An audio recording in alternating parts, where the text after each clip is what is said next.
Always remember we are like 97.3% wrong almost all the time. Yeah. But there's still 30% brain expansion guaranteed. Somehow. That's right. Somehow it works out. A big part of the brain expansion is realizing you are pretty much almost always wrong. That's right. That does expand the brain. Yeah. So, next up, the Shamir. That's the official Shamir sound. Oh, okay. Yeah. All right. Yeah. You know, you want to make a giant box out of that mountain? Here you go. Box made. Now you need the numbing machine. Yeah. So I stumbled upon this Shamir thing when reading through ancient-texts.org in their Legends of the Jews, which is actually just a fantastic read. Yeah. It's really strange stuff, but it's not so much in verse like a lot of other ancient texts. It seem to be like in this weird sort of written in verse, which was I don't know. This is kind of an aside, but I think when we had that last meeting with Dave Matheson, who was it that brought up the song? Yeah, it's like it's told in song. Yeah, all of this stuff was told in song. These star myths and everything were told in song, and I'm just thinking about all the biblical verses and how they're so strangely written in this stanzas and and of course in translation you lose all of the contextual comparisons of things or the it's like reading a giant book of lyrics. You don't really get the you're not getting the rhyming, you're not getting the rhythm. Yep. You're not getting the sounds of the words that could be the same in that language, but that are different words when they're written. Yeah. You lose all that great stuff, that great material that makes it so memorable. And then we're just left with these weird, when you're trying to, as a translator, you're trying to translate this one word, which was meant to sort of play off of the meaning of another word as you're writing a poem or something, because it may sound very similar, and there's a sort of a contextual way of comparing those two things within the culture. It's all gone. Yeah. So they end up being really strange. You're reading it and you're like, what? What the hell are they talking about? Anyway, this is why you got to use math. Oh yeah, so squares and stuff. Yeah, so the Legends of the Jews is just told as kind of like a narrative. It's just these stories that were passed along, and I think certain people at certain times in history decided to write them all down. Yeah. And so there were collections. But anyway, I've always been fascinated by that idea, and it appears to be mostly in the Jewish tradition. Yeah. Or the Hebrew tradition. I'm not sure if I'm getting that right, but it's in the Legends of the Jews. And I've tried to look around in other cultural references to some tool or some sword or some device or that was able to cut stone or a tool used for building. And I couldn't find... there was basically one other reference to something like that was in South America. Yeah. And that was the pico... It's a bird. The pico bird or something. And that reference was from Percy Fawcett. Yeah. They used the plant or something. Yes. To hollow out. So for those of you who don't know about the main, the Jewish story of the Shamir, it was supposedly used to build Solomon's temple. Solomon found out about it because, according to their tales, their stories, the Shamir was created during the 6 days of creation. Yeah, on the twilight of the sixth day, which was like a very special twilight in which all the demons and other magical creatures were created. They all showed up right at that same time, and some of them had very specific purposes for creation in the future. Shamir being one of them, supposedly. Yeah. And so the Shamir was maybe a worm or maybe a plant, but it was no hard thing was able to withstand it. Basically, it was able to cut anything. So, and it would burst metal and all that kind of stuff. Yeah. So I think Moses first used it to engrave the 12 tribes of Israel onto the stones that were in the breastplate. Yeah. And it was said that he wrote on them with an ink, and then he held the shamir over them, and the ink sank into the stones. Yeah. So it's kind of got this idea of it either cuts stone or it softens it. It's not clear exactly how it works. Yeah, and in other legends, they say you could take it and draw a line, and the stone would split along that line very cleanly, like it didn't cut. It was like a... Mm-hmm. Yeah. And iron could not withstand it. Glass, there's all kinds of... Like you could just place it on things and it would shatter them. It couldn't, all these hard materials would shatter. That's right. So I have this website that has just this really interesting collection of the different ways this story was told. And it is wikisource.org. The Curious Myths of the Middle Ages /Shamir. And it's spelled on this website, Schamir, which it has multiple different spellings and even some different words. And I don't think this was written by someone who English was their first language. It seems a little strange. So I'll have to just paraphrase it. Some of it, yeah. But I wanted to go through some of these because I think there's a lot of symbolism in the stories that surround the Shamir. Yeah. And I'm curious about what analyzing that, what could that mean? What could these symbols mean? So as Solomon was about to build the temple without the use of iron, which was the command by God, right? Yeah. No iron. Iron can be used as weapons. Bloodshed and everything. So he wasn't allowed to use any iron on the stones of the temple because it was a place of peace. Yeah. So his wise men drew his attention to the stones of the high priest's breastplate, which had been cut and polished by something harder than themselves. This was the Shamir, which was able to cut where iron would not bite. Thereupon Solomon summoned the spirits to inform him of the whereabouts of this substance. They told him the Shamir was a worm of the size of a barley corn, but so powerful that the hardest flint could not resist him. The spirits advised Solomon to seek Asmodeus, king of the demons, who would give him further information. When Solomon inquired where Asmodeus was to be met with, they replied that on a distant mountain he had dug a huge cistern out of which he daily drank. Yeah, so I should skip all this. It just goes off on this whole thing about how he tricks Asmodeus. They get him drunk and stuff. Let's see. Oh, they spike the cistern? Yeah. Let me see where it is. Okay,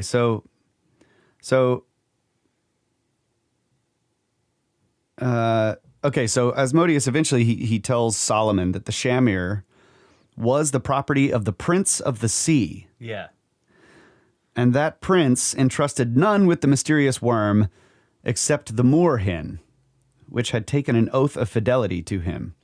So I also saw this when I was looking into this, that bird referred to as the wood grouse. Yes. Okay. And you're going to see that. There's a lot of different birds. It's always a bird. Yeah. This is one of the symbols, right? Yeah. I looked up, originally when I found this story, I looked up the moorhen to see if okay, what does it do? What are its behaviors? Yeah.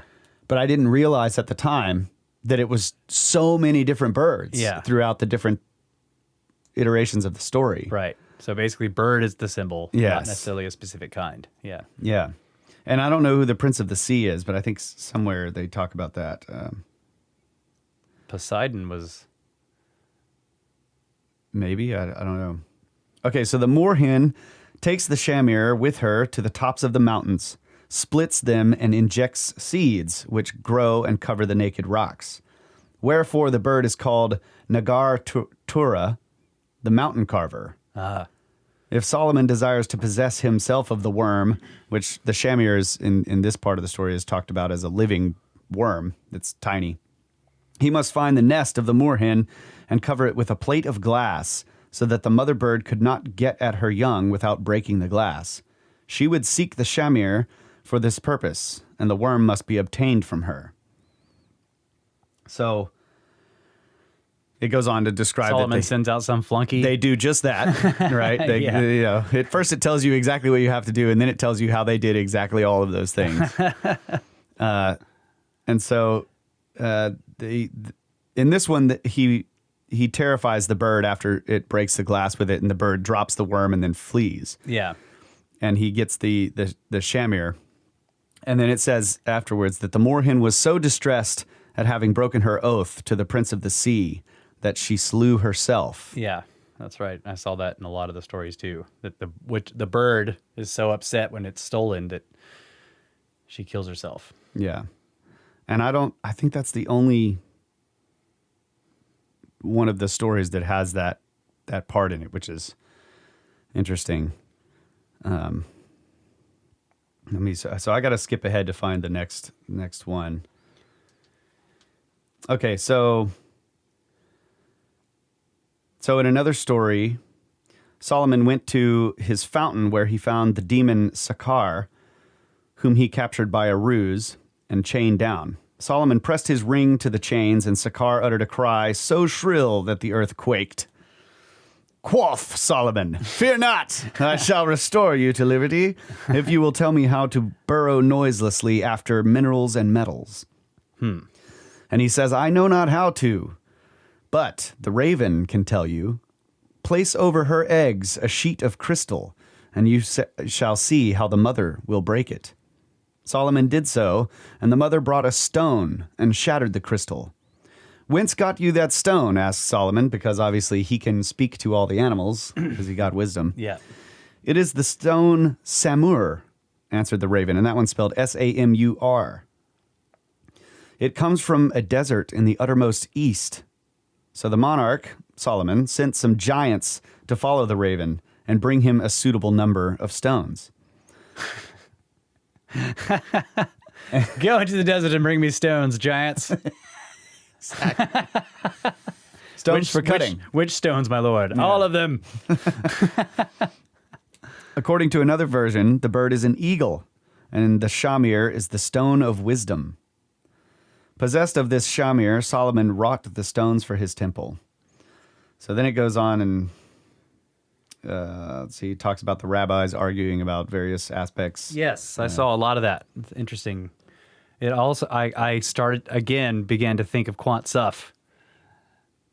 You know, they're having these, I don't know how to describe them. They're like arguments about textual and literary references to things from the context of other textual and literary things. Okay, so let's, minor correction here. Rabbinical fantasy has developed other myths concerning this mysterious force, resident in worm or stone. On the second day of creation were created the well by which Jacob met Rebekah, the manna which fed the Israelites, the wonder-working rod of Moses, the ass which spake to Balaam, and the Shamir, the means whereby without iron tools Solomon was to build the house of God. Oh, okay, so this is a new development, that it was on the second day of creation these things were made? Well, they're just talking about rabbinical fantasy. Yeah. Okay. So it says the Shamir is not in early rabbinical fable a worm. The Treatise Soda gives the first indication of its being regarded as something more than a stone by terming it a creature. So here's a quote. "Our rabbis have taught us that Shamir is a creature as big as a barley corn, created in the Hexameron, and that nothing can resist it." The Hexameron being the sixth twilight. Yeah, maybe that's right, yeah. "How is it preserved? It is wrapped in a wisp of wool and kept in a leaden box full of small grains like barley meal. Yeah. After the building of the temple, the Shamir vanished." And so from here, the story passed to the Greeks. And And so I'm not sure how to pronounce this guy's name, but it kind of sounds like alien. Aelian. Alien relates of some Greek word, or hupo, which is, I guess it's the bird. This is the bird, that a bird had once a nest in an old wall in which there was a rent. The proprietor plastered over this crack.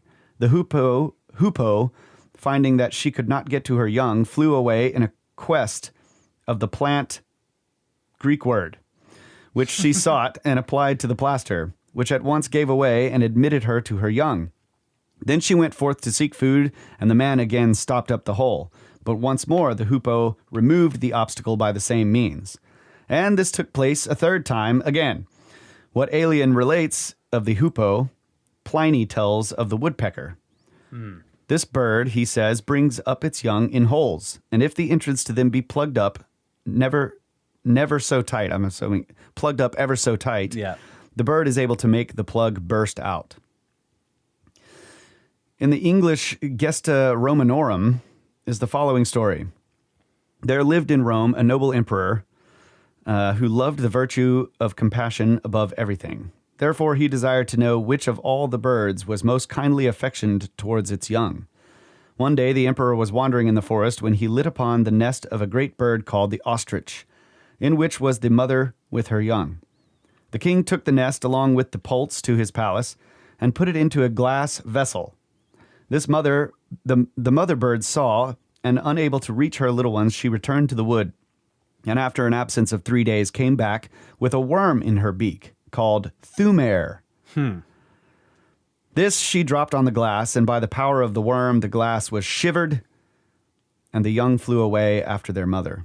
When the emperor saw this, he highly commended both the affection and the sagacity.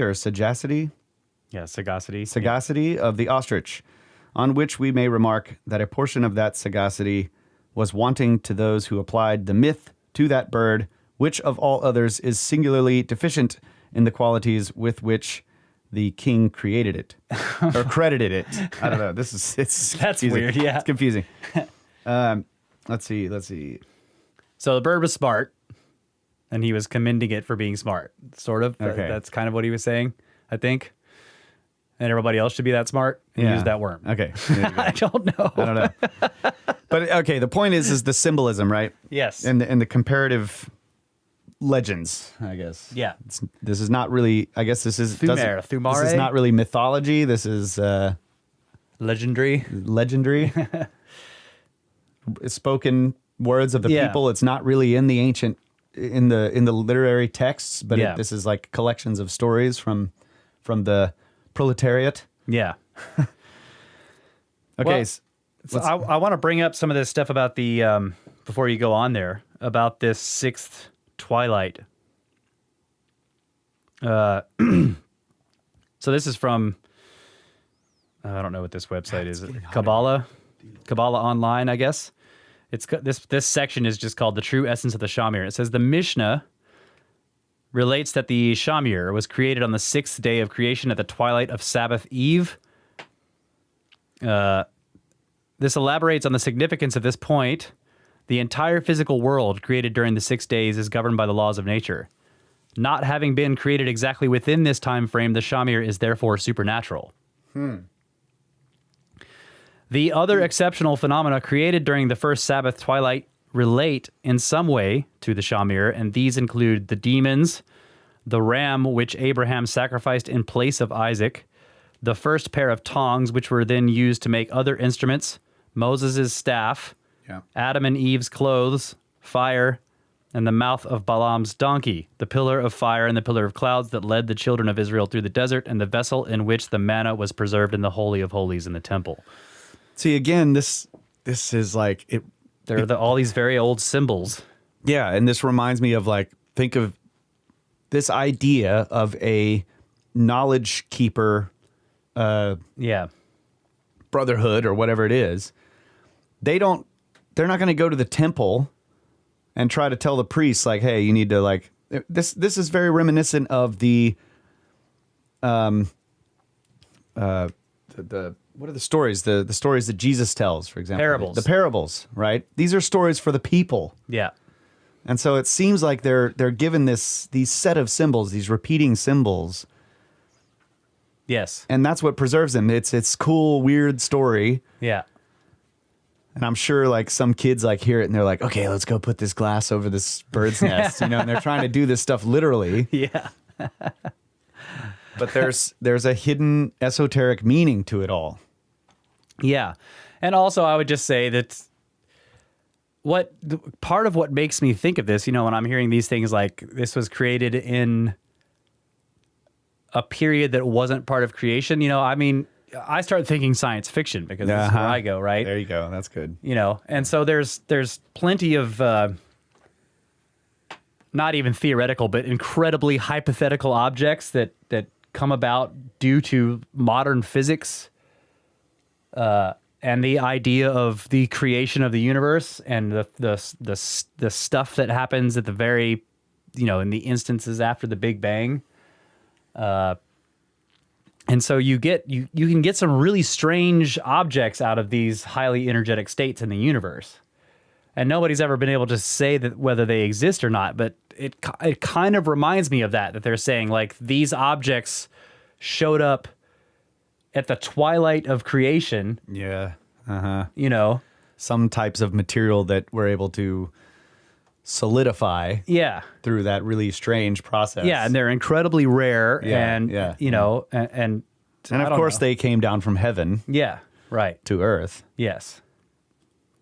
And they were, probably given up by the goddess from the bottom of the lake. Yeah. And the idea that because they're, yeah, exactly. And the idea that because they're created in this dawn or twilight of creation, that they're sort of that they appear before our realm totally shows up. Mm-hmm. That's very reminiscent of like, you could think, all of these weird, like microscopic black holes, for example, are one object that has never been proven to exist, but hypothetically could because there were temperatures and pressures during the intense, very early parts of the Big Bang that could turn single particles into singularities. Yeah. And then there's like hyperstrings and all kinds of other strange things that could show up during the twilight of creation before the real universe actually appears. That's cool. So you got demons. Very cool correlation. Yeah, and so like the demons would be like forces of nature, and and I don't know about the clothes and the donkey and all that kind of stuff, but just that they're I think it's pointing to aspects of nature that may be what does Randall call them? Relict artifacts from the creation of the universe. That's really cool. That's really and some cool. of them ends up on some of them end up on Earth, or they're just fundamental things about nature that are now spread out through the entire universe because they were generated in the twilight of creation, i.e. the Big Bang. So, yeah. Okay, I'm done. Very cool. With that part. All right. So I'm just continuing. This is one giant page with a whole bunch of stuff, and it has it has other things that are written in other languages and names and things that I can't pronounce. So I'm scrolling through to try to find the stories that are relevant, the actual parts, because I don't want to read the whole thing. But so there's another one. Let's see. Okay, so somebody else is telling this story. This person is talking about Solomon and how he cut the stones of the temple with the blood of a little worm called the Thamir. Now, this is Thamir. Okay. That guy had a lisp. He would give him a Thamir. Yes. Okay. So he Or the says, scribe was listening to the guy with a lisp. yeah, he says, the temple with the blood of a little worm called the Thamir, which when sprinkled on the marble, made it easy to split. And the way in which Solomon obtained the worm was this. Here we go. He had an ostrich whose chick he put in a glass bottle. Yeah. Seeing this, the ostrich ran to the desert and brought the worm, and with its blood fractured the vessel. Okay. So now you have to use the blood of this worm. And then this person says, outside of the story, I guess this guy is Commenting on the story? yes, Gervais of Tilbury, I guess maybe is who it is. Okay. He says, and in our time, in the reign of Pope Alexander III, when I was a boy, there was found at Rome a vial full of milky liquid, which, when sprinkled on any kinds of stone, made them receive such sculpture as the hand of the graver was wont to execute. Wow. It was a vial discovered in a most ancient place, the matter and art of which was a subject of wonder to the Roman people. Ooh, that's a good one. Yeah, so his name is Gervais. Pope And Alexander. he says he drew from the comister regum lib, 3 eyes, a C, and the number 5. I guess that's a library reference. Yeah, the library, yeah. What pope did he say? In our time, Pope the what? Pope Alexander III. Okay, let me look that up and find out when that was. Okay, so here's another one. Okay, this is what he's saying. Gervais, this is the next part. Gervais drew from comister, who is another name. He says, if comister, I suppose, is saying, if you wish to burst chains. Oh no, this is Albertus Magnus. If you wish to burst chains, go into the wood and look for a woodpecker's nest, where there are young. Climb the tree and choke the mouth of the nest with anything you like. As soon as the mother sees you do this, she flies off for a plant, which she lays on the stoppage. This bursts, and the plant falls to the ground under the tree, where you must have a cloth spread for receiving it. But then Albertus says this is a fancy of the Jews. So I guess he's just reporting a legend of the Jews, Yeah. right? Okay, so Pope Alexander III was Bishop of Rome and head of the Catholic Church and ruler of the Papal States from 7th of September 1159 until he That's builder times right there. and then Albertus Magnus, Manly P. Hall, says that that guy was like alchemist supreme. He was the mentor of Thomas Aquinas, who became a saint. Yeah. And the reason Aquinas became the saint was because Albertus handed it, like, basically, even though they had this rivalry or something, that Albertus taught him all the magic he knew. But yeah, in Manly P. Hall's Secret Teachings of the Ages, he talks about Albertus. Does he mention the Shamir in there? I don't remember. I haven't come across it yet. I'm going through the whole thing right now. Yeah. So. Okay, so here's another one. Conrad von Megenberg relates, there is a bird which in Latin is called merops, but which we in German term Baumheckel, which nests in high trees, and when one covers its children with something to impede the approach of the bird, it brings an herb and holds it over the obstacle, and it gives way. The plant is called Herba meropis, or woodpecker plant, and is called in magical books Chora, or Chora, Chora. In Normandy, the swallow knows how to find upon the sea beach a pebble, which has the marvelous power of restoring sight to the blind. The peasants tell of a certain way of obtaining possession of this stone. You must put out the eyes of the swallow's young, whereupon the mother bird will immediately go in quest of the stone. When she has found it and applied it, she will endeavor to make away with the talisman, that none may discover it. But if one has taken the precaution to spread a piece of scarlet cloth below the nest, the swallow, mistaking it for a fire, will drop the stone upon it. What? It's so strange how these are spread out in all these different... I know. That's what I'm It's the saying. same story. It's the same. I mean, sort of. I mean, the symbolism is the same. Yeah.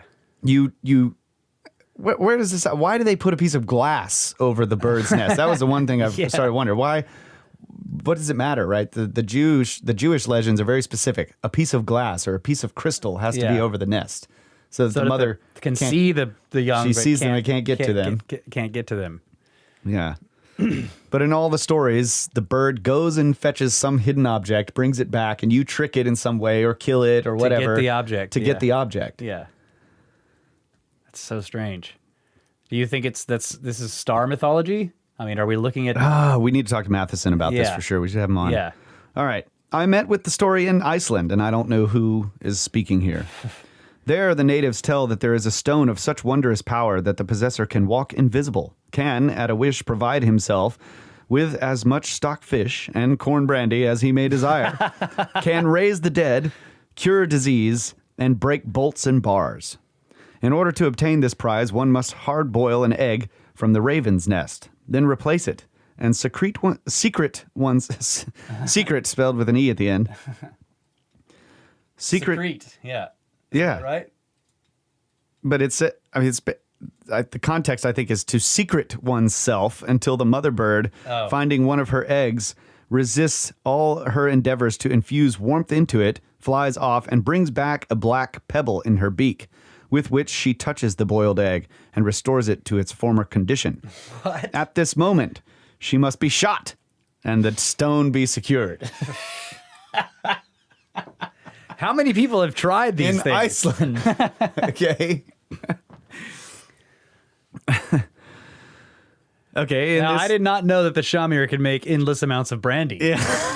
I mean, hey, man, we need that need stone. this tool. Because brandy so far has proven to be hard to make. In this form of the superstition, the Shamir has the power of giving life. This probably connects it with those stories so rife in the Middle Ages of birds or weasels which were able to restore the dead to life by means of a mysterious plant. Avicenna relates in his 8th book of Animals that it was related to him by a faithful old man that he had seen 2 little birds squabbling, and that one was overcome. It therefore retired and ate of a certain herb. Then it returned to the onslaught, which when the old man observed frequently, he took away the herb, and when the bird came and found the plant gone, it set up a great cry and died. And this plant was Lactua agrestis. I don't know. That's kind of a... Well, it's, you know what this reminds me of too? Again, we need to take a break here, but again, going back to Manly P. Hall, he talks about how in the Secret Teachings that stories like these would be spread on purpose because they contained hidden alchemical information to people who could understand them. In other words, they were telling you things about nature. You know, I mean, I'm not an alchemist, so I don't know what they were telling you, but in other words, and he also described how these people would write stories, fanciful tales, or even biographies of each other or of people that didn't exist. And anybody reading it would think it's just a fairy tale or it's a biography of some person. But actually, it's full of symbols. That's right. Another alchemist / natural philosopher / person who studies the mysteries would understand. Yep. And I would say that as you read through all this stuff, it starts to take on, you can see the similarities in the Epic of Gilgamesh. Yeah. There's this plant hidden in the bottom of the ocean, and he goes and gets it, and the snake comes and takes it. Right. Yeah. It's almost it's the reverse. Yeah. Yeah. But it's life-giving. It's so it's taking on a lot of different forms here. Yeah. Well, let's take a break. This is good stuff. All right.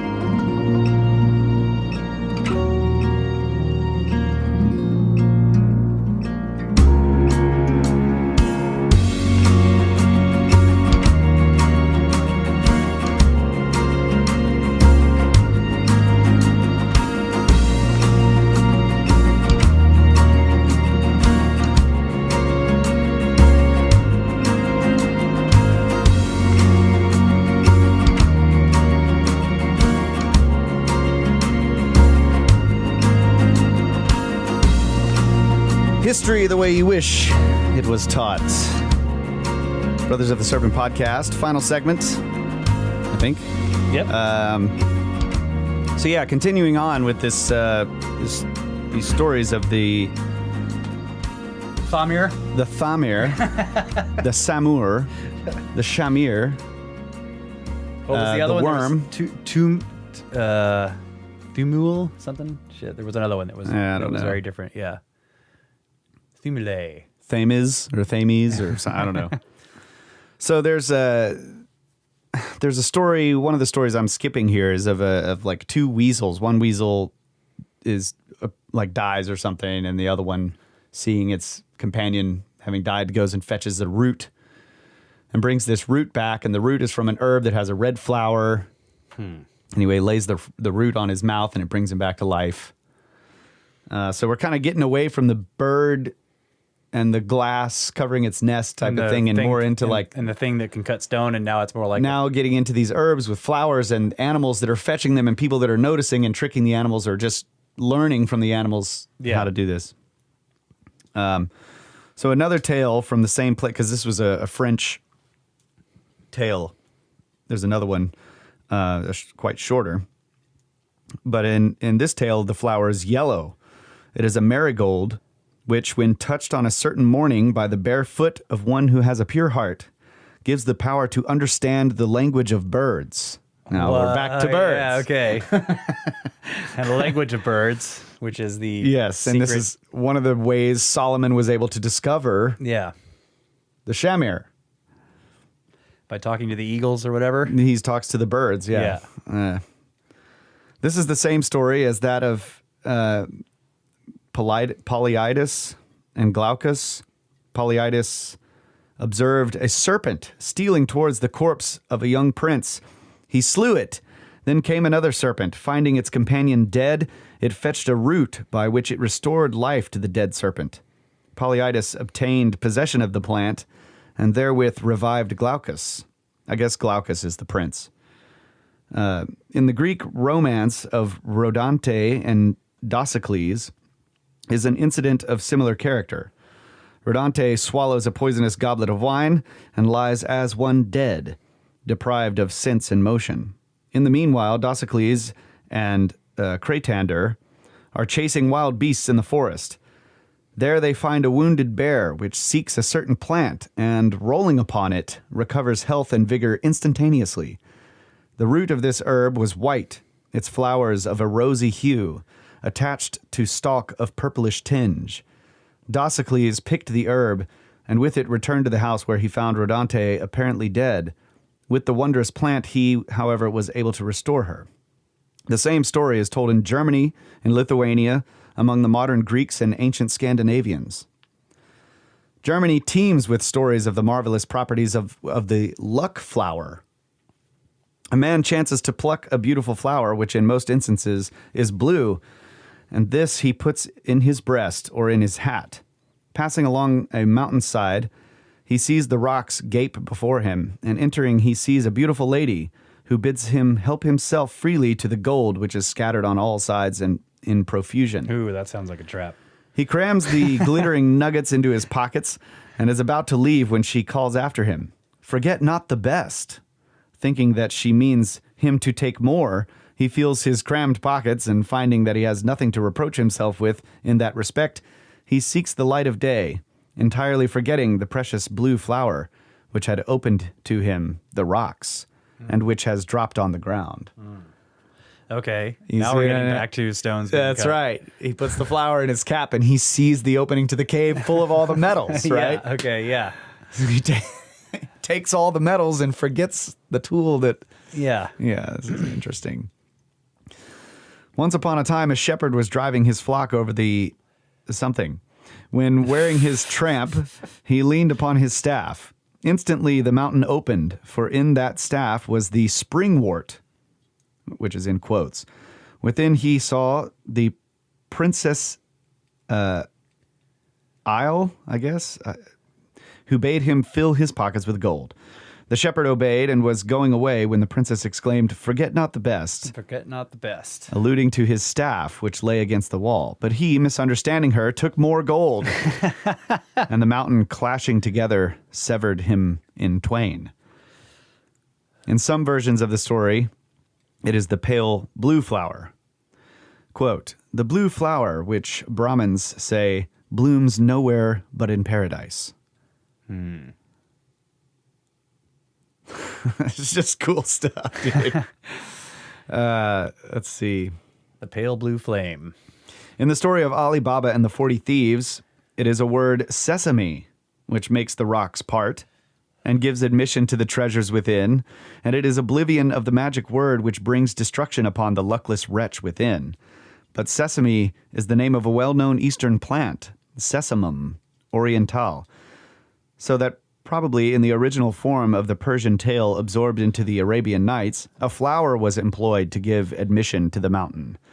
But classic antiquity has also its rock-breaking plant, the saxifraga, whose tender rootlets penetrate and dissolve the hardest stones with a force for which the ancients were unable to account.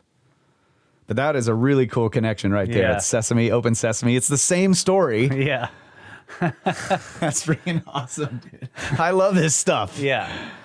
I'm sure. I think that was just an Italian guy telling the door to open. Open sesame.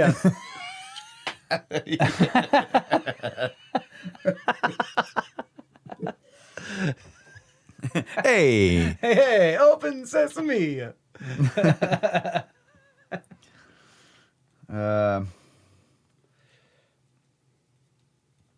Yeah, so it goes on. There's a whole bunch of stuff in here with a lot of Hebrew words, which it's going to be probably not good reading, especially for me. But anyway, so from there I went to the Pico flower. Now there's a whole bunch of renditions of that in the South American stuff, but from what I could tell, this all came from Percy Fawcett. Now, I would assume that he was hearing this from the locals, the story of the bird, because people, the scriptards are out there like, this bird does not exist, and blah, blah, blah. And it's like, yeah, okay, the bird doesn't exist. So now he's hearing like what seems to be a... it's the same story. Yeah. The bird makes its nests in the rocks. Yeah. And it takes this leaf of this flower and it rubs the rocks with the leaf and it softens the rocks and it allows the bird to dig it out and make little holes. Yeah. And in one of the things he talks about finding a giant, well, I don't know how big it was, but a terracotta jar that had some strange liquid in it that it leaked out on the floor and just softened the whole floor. It was a stone floor. Yeah. So there's a bunch of debate about that, and the Skirps are saying this. I find this, but that story is told in these other Jewish legends, right? Yeah.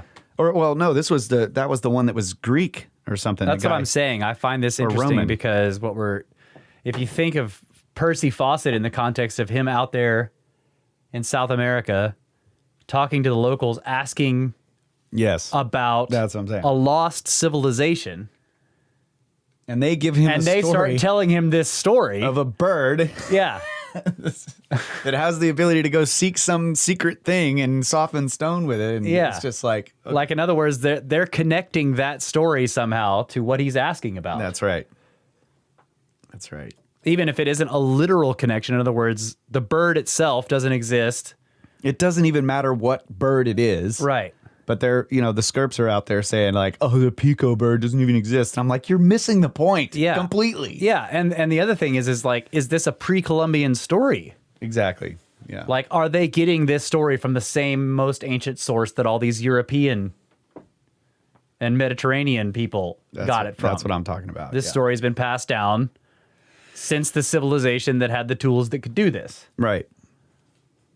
So or are we taking it too literally in that sense? I don't know. I think what I've been trying to think about is what is the symbolism here? Basically, the idea is if you really just scrub it down to just the fundamental basis to me is observe nature, right? The key to doing this is contained in some natural thing. Yeah. In other words, you can go out and make an observation, and then there's a specific way that you can acquire the means to do the same thing that nature does. So you could say the same thing about a water jet, right? Yeah. You could go out and you could go to the riverbank and you could watch how the river cuts the rocks easily. Okay. Or something like that. I mean, that's what I kind was of thinking. just cut Like, and what drive does a it. bird symbolize? The wind. It symbolizes the... Yeah, I don't know. I'm just trying to... Yeah.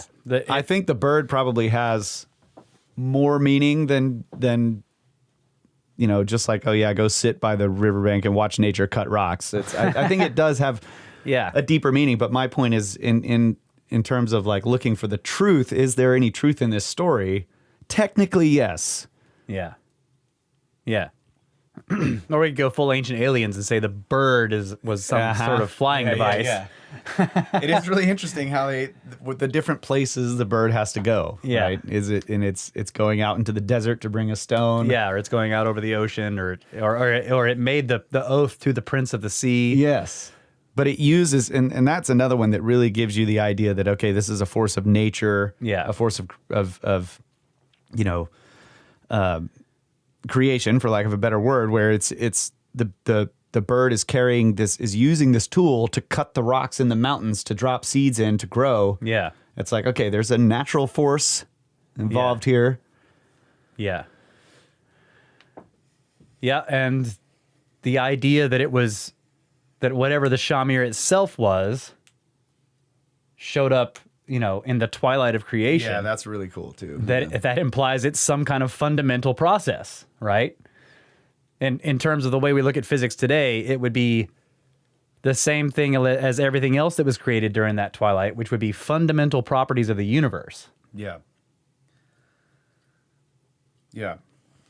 And then the fact that they're always insisting that it's this tiny thing. And I'm thinking like, how tiny really? Yeah. I mean, is it really tiny? When they talk about it as a life form, there are some, people conjecturing or whatever that it's actually so tiny you can't see it. Yeah. Right. Like they were thinking it's a worm. Yeah. No, it must be a worm. Like you've got this liquid and you're putting it on there and and they're like, okay, there's obviously some worm in there that's eating it.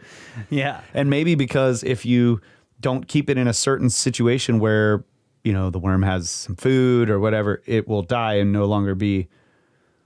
But, like oxidation or something like that would cause whatever is happening to it just become inert. Or it could be like an actual wormhole, like full science fiction, folks. Yeah. Wormholes. Yeah, a tiny one. If you just had if you had the mouth of a wormhole and you could move it around somehow, it would go through anything. Yeah, that's true. Interesting. Yeah. Because the material that it encountered would go through the wormhole and out the other side. Yeah, that's why we're using this. This is the official Shamir sound bit. Like one of the things that one of my favorite things in science fiction, was this idea of a monofilament wire. I think Larry Niven had this in a bunch of his stories. He used them all the time. And so the concept is that the wire is actually a single molecule. It's it's just a molecule that's incredibly long. But the wire is only the molecule's width. So you have to handle it very carefully, right? How strong it is about molecular force. But it doesn't matter how strong it is. It'll just, if I held it above you and let go, it would just slice right through you as it fell to the ground, right? Because it's only a molecule thick. It's perfectly sharp. And then later in some of his stories, when he introduces the concept of a stasis field, which is think of a physical device that could actually seal you off from the rest of the universe and stop entropy inside of a specific area. Mm-hmm. Okay, what would that look like? To the outside universe, it would be for example, if the area that it did this to was a sphere, then it would look like a mirror, a perfect mirror, right? There would be all energy reflected. Yeah, all energy reflected and everything inside of it perfectly contained. Entropy does not pass in there. Interaction. Time doesn't pass. There's no interaction. So anything maintained in a stasis field is basically frozen to the rest of the universe, but you can move the field around. Okay, so that's really science fiction, right? Now I've got this area that's completely cut off from the rest of the universe, and I can move it around in that universe, but in the interior, there's no interaction. Whatever's in there is perfectly preserved. If I turned a stasis field on around you and then left you for 1,000,000 years, and then something came and turned it off, you would have your experience would be that instantaneous. There would just be this instant change. Yeah. Because you would pass no time inside the field. So then Larry Niven's like, all right, so now I've got a monofilament wire that I put a stasis field around it. Right? And he called they came in as a little device. It was like a handle that you could hold. And you'd push a button and a little sphere would come out of the top, extending the wire out. And then once it got 2.5, 3 feet long, it would stop and then put a stasis field around the wire. And you had a sword that would cut anything. Oh, yeah. That's cool. You know? Just don't hit the top of it on anything. Yeah. Well, it had a little glowing sphere at the end so you could see it. You can't see the wire in between. You just know it's there. So, just ideas like that. Like, how advanced do you have to be to build like a carbon nanotube wire? I don't know. That if you had something that could hold on to it at either end, like even if it would look, like even if you made it manual, where at either end it ended in some handles that you could grab onto, you just stretch them out and you just drop them past the stone and it just cleaves that rock perfectly. You can cut jewels with it. Remember what Graham said when he was looking into the legends of this, that it was totally silent. Yeah. So if you had a tool like that and it was just a monofilament molecular wire stretched between two things and you could just, and it would cut whatever, even jewels. Now, the idea of doing it from a distance, like the finger of God stuff, that's a completely different thing. Having the ink sink into the stones. Sink into the stone, yes. But I don't really worry about those details too much. To me... I'm not worried about them either. I'm just going full speculation here. Yeah, I know, and that's what I'm saying. But a thin wire is like a worm, and if you found it and it was all balled up into a little thing, it would be like a little seed. And you'd have to untangle the dang thing. That would be a pain in the ass. Yeah, lots of lost fingers. Yes. Don't do it manually. Yeah. Would it cut itself? I don't think so. That would be like, it breaking its own molecular bonds. Yeah. So. But yeah, when it cut through things, it wouldn't be cutting molecules, but it would be severing the bonds between the molecules, I guess, right? But we already have ideas of this now. Not necessarily monofilament, but a nanotube is an idea, like the idea of building a very thin cable out of carbon molecules, and then you sort of braid them together to get something you can handle. Nanotubes. That'd be cool. I mean, this the whole concept of the space elevator. They're saying you would need you need something with that kind of tensile strength for it to work. And they can make them, they just only can make them in tiny amounts.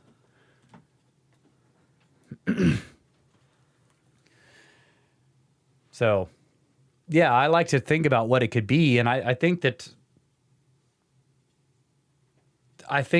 in some cases we're looking at multiple tool types, though. There also seem to be, like, the polishing on the boxes is a liquid, which is really interesting because... But it could be the same principle. Yeah. Right? Yeah. Especially if you're talking about a worm. Like me, I was thinking chemically. Yeah. And I did read quite a few articles. I think there's one on Ancient Origins where the guy is like, hey, they were using acid. Yeah. And he talks about the specific type of acid, and then he talks about the pico plant, and he talks about these various plants that have this acid, and that alchemists of the day may have learned how to...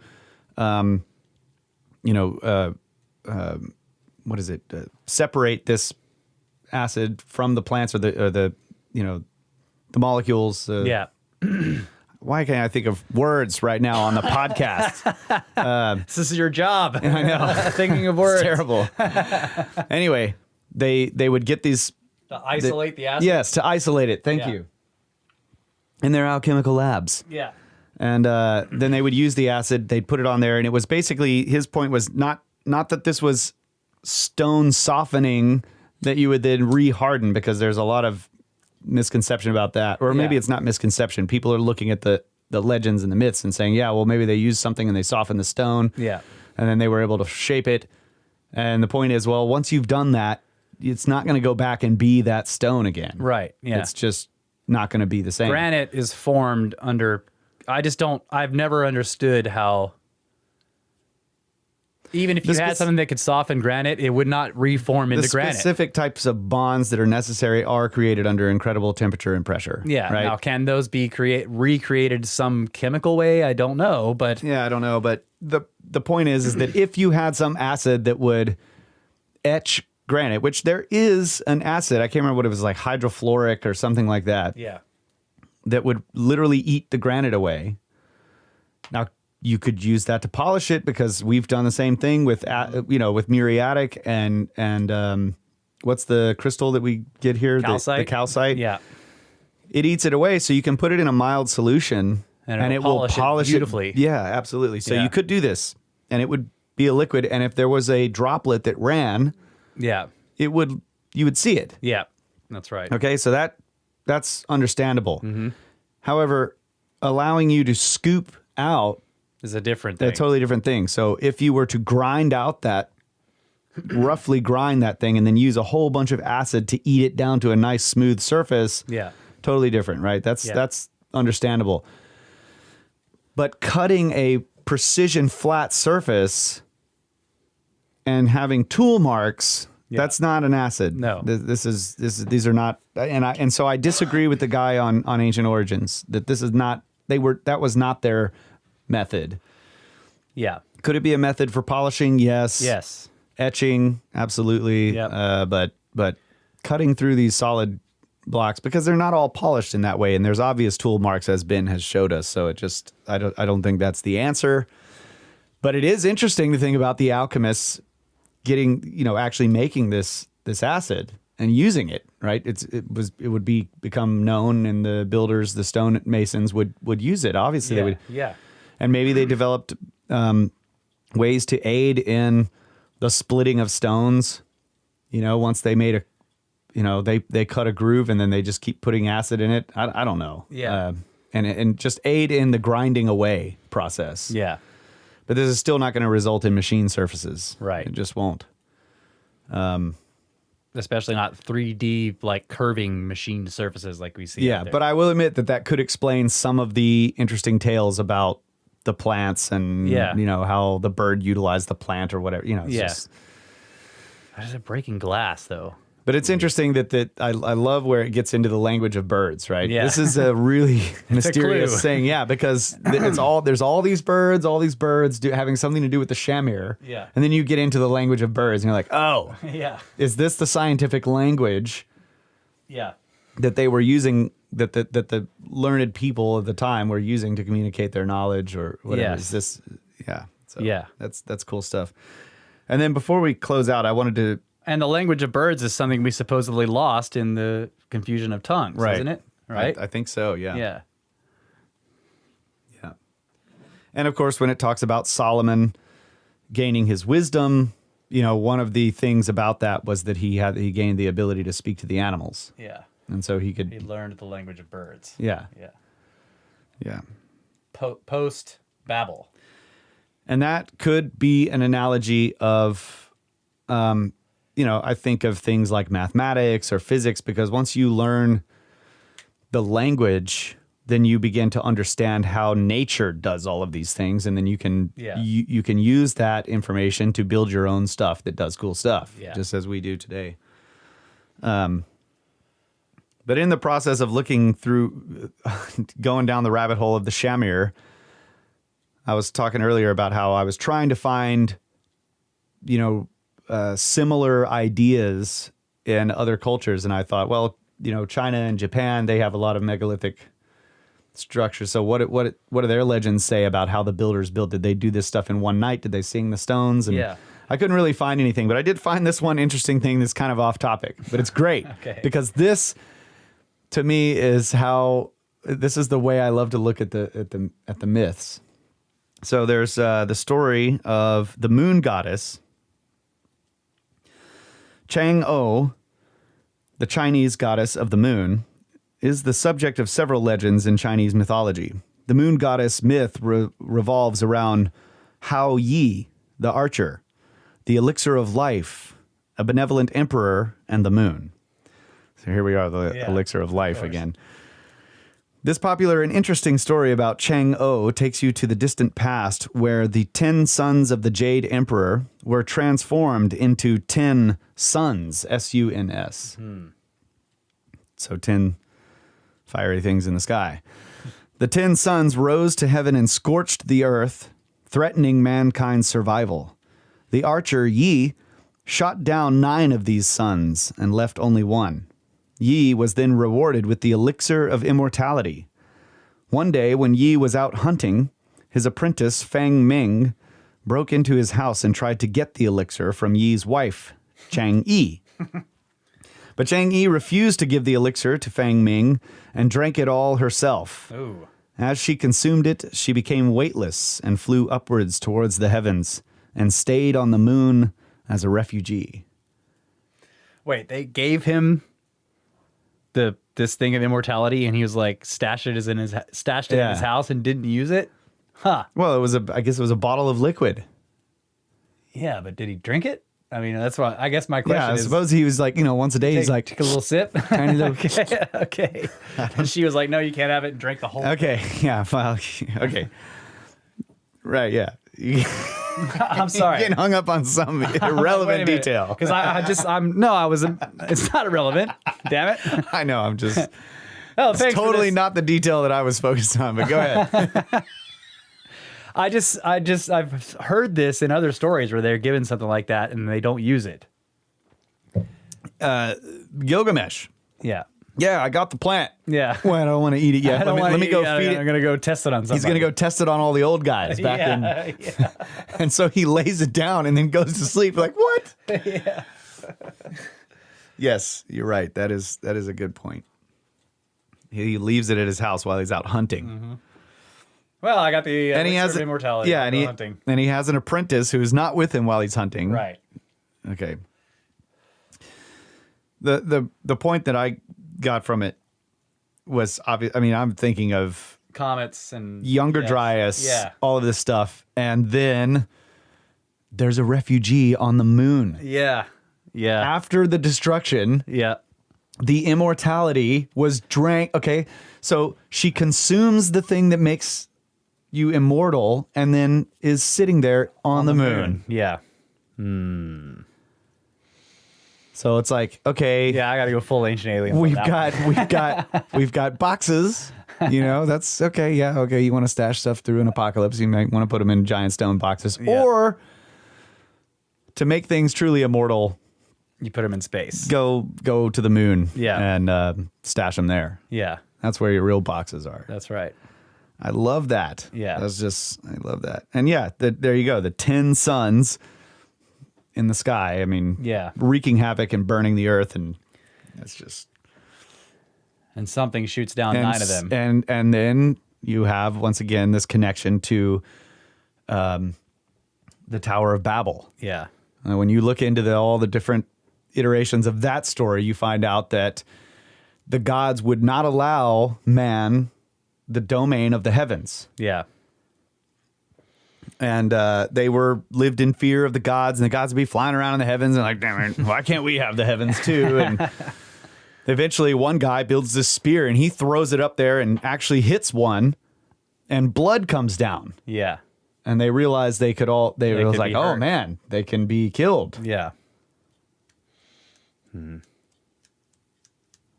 So let's build a tower to the heavens, because now we can subdue it. Yes.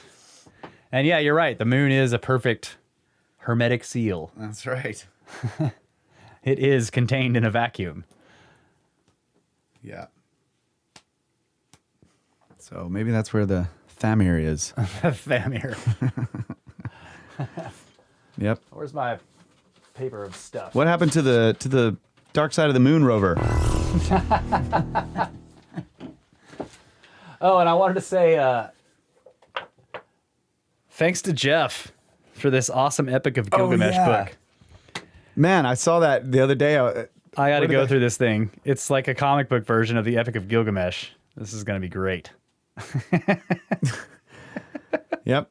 I saw that sitting up there. When did that come?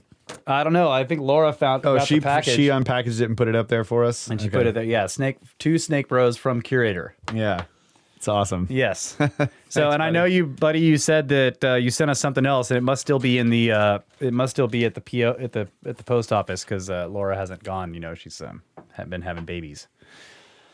So yeah, I really appreciate that, man. I'm definitely gonna have to read this thing. It looks great. But yeah, it's the Epic of Gilgamesh as a comic book. Fantastic. On the front cover, you see Gilgamesh, and I guess is that that must be Urshanabi? Yeah, I think so. Because they're on the raft. Got his big pole raft. Yeah, they're on the pole raft. And Gilgamesh is holding up the monster's head. Is that Humbaba, maybe? Humbaba's head? It's freaking great. It's got flies around it. Or I guess that could be Gilgamesh and Enkidu. I guess it could be Enkidu. Anyway, we got to read it. It looks awesome. Yeah. That's great. Yeah. Oh, well, I don't know where my paper of ending stuff is. I lost it. Oh, wait, here it is. Here it is.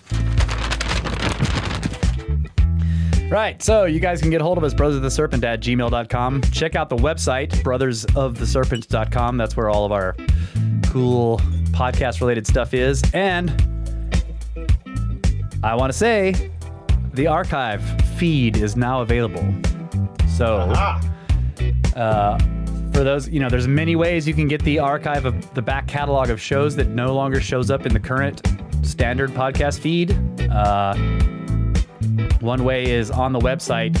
Every show is there. You got to kind of go through the back catalog there, or you can go to the archive page on the website, and there's a whole list of links, along with links to other things like spoof commercials and other fun stuff we've made.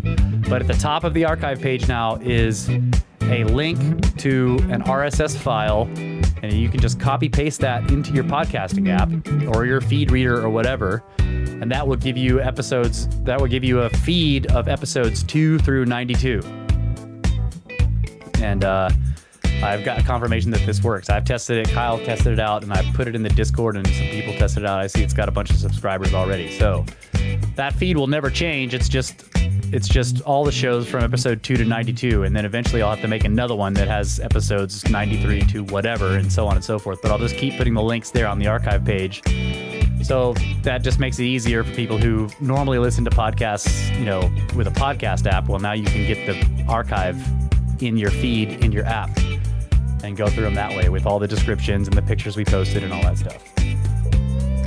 So yeah, I'm glad I said this on the previous show that I was going to try to do this, and I managed to do it. Now I know how to do it, so I'll be able to do it in the future. So there should always be a feed with archive shows. Good job. Yep. Thanks for doing that. Yeah. And it wasn't too much. I mean, it was kind of a pain in the ass, but now that I know how to do it, it's not too bad. As little work as possible. And that's right. Yeah. So now that you got it figured out, it should be easy. Yes. That's right. Point. Templates. That's what it's all about here, folks. That's right. Build very elaborate templates. And you can also find a link to the Discord on the website. So you just go to Discord chat Snake Pit, and you'll see there's a little widget there, and at the bottom of the widget there's a button that says connect, and that'll take you straight to it. Be nice in the chats. Yep, be nice in the chats. Don't post any porn. Don't talk politics. Just talk pyramids. Yeah. And also there's a little test. You can talk politics if it's 4,000 years old. That's or right. older. Yeah, very old politics is okay. But there's a little test which we did to keep out trolls.